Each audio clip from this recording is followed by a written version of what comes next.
আজকে একটি ভিডিও নিয়ে চলে এলাম। তো মৌরলা মাছের কিভাবে রেসিপি বানিয়েছিলাম, তো আপনারা পুরো ভিডিওটা দেখবেন।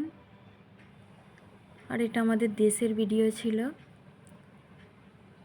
তো এখানে আমি কিভাবে বানাবো পুরো রেসিপিটা দেবো, আপনারা দেখবেন। তো এখানে দেখুন মাছটা আমি যখন রেডি করে নিয়েছিলাম তখন, আর যখন নিয়ে এসেছে তখন দেখুন মাছটা একদম ফ্রেশ। এটাকে আমি ধুয়ে ভালো করে পরিষ্কার করে নেব। দেখুন পরিষ্কার হয়ে গেছে। তো এটা আমি কিভাবে বানাবো আপনারা দেখবেন।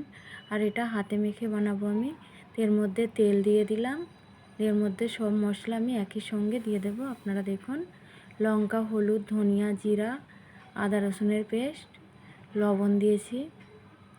তো এটা হাতে করে চেপে চেপে মাখিয়ে নেব। দেখুন তো এটা যত চেপে মাখাবেন ততই ভালো।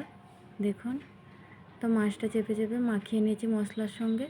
এখন এর মধ্যে পেঁয়াজ আর কাঁচা লঙ্কা দিয়ে দেবো। তো দেখুন কাঁচা লঙ্কা আর পেঁয়াজ এর মধ্যে দিয়ে দিয়েছিলাম, দিয়ে হাতে করে মাখিয়ে দিয়েছিলাম। মাখানোর পরে এটা অল্প জল দিয়ে দিয়েছিলাম, দিয়ে গ্যাসের মধ্যে বসিয়ে দিলাম। দেখুন তো এটা যখন হয়ে আসবে তখন আমি এর মধ্যে পাতিলেবুর রস দেব। তো এর মধ্যে আমি টমেটো দিয়েছিলাম না, তাই পাতিলেবুর রস দিলাম। দেখুন তো পুরো যখন হয়ে গেছিলো তখন আমার ভিডিও বানানো হয়নি।